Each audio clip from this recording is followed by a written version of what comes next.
welcome back to the channel. Today we're going to be doing something a little different. I'm removing the 1-inch diff drop on my truck. I'm going to show you why I'm personally removing it, and of course this may not be for everybody, but it's going to work for me. Alright, if you're unfamiliar with the diff drop, it's actually 1-inch aluminum spacers that go in the front of where your diff mounts, and it actually spaces the diff down an inch and supposed to correct the driveline angle of your axles. But in doing this, you also lose clearance. So when I got this skid plate, it was actually designed to fit with a 1-inch diff drop. So that being said, I never took it out and never messed with it, but it also, it kills about a whole inch of clearance. So what we're gonna be doing in this video is I'm gonna be removing the diff drop, and then I'm gonna be modifying this skid plate to actually sit up higher. First thing I've done here is pull down both of my skid plates. Now you can more easily see the diff drop kit. It's those shiny silver pucks, and you can see just how much it lowers that bracing there.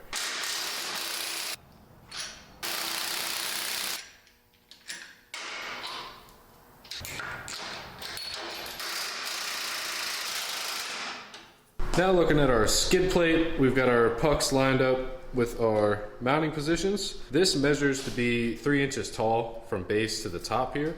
So the goal is I'm gonna cut this off with the plasma cutter, and then I'm gonna reattach it, but when I reattach it, it's gonna be 2 inches instead of 3 inches. This is 1.25 inches, so basically we're gonna remove the inch and leave the quarter, and it should be as simple as that.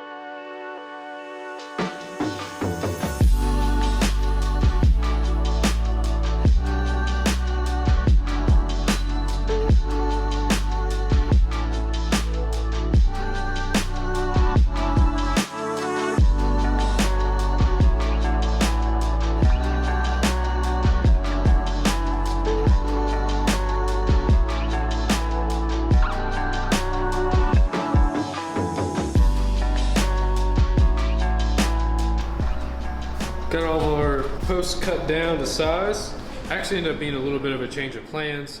Once I cut these, I ended up realizing that the front diff itself hangs down pretty low, so I couldn't do them as short as I wanted to, but I think I'm still gonna gain at least a little bit of clearance. So what I'm gonna do now is I'm gonna go ahead and weld these all back on, and we'll get it fitted up on the truck.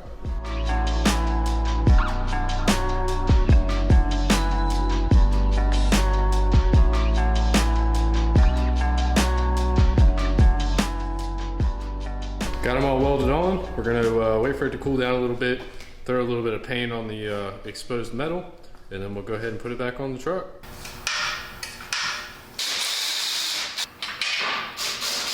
All right guys, that about sums it up. I just measured and I gained probably anywhere between 1/4 inch to 1/2 inch of clearance, which doesn't seem like a lot, but in the end it kind of adds up, and I'm still gonna raise my front suspension just a tad because it's sitting a little low. So after that's done, it should total up to a pretty good amount of clearance gain.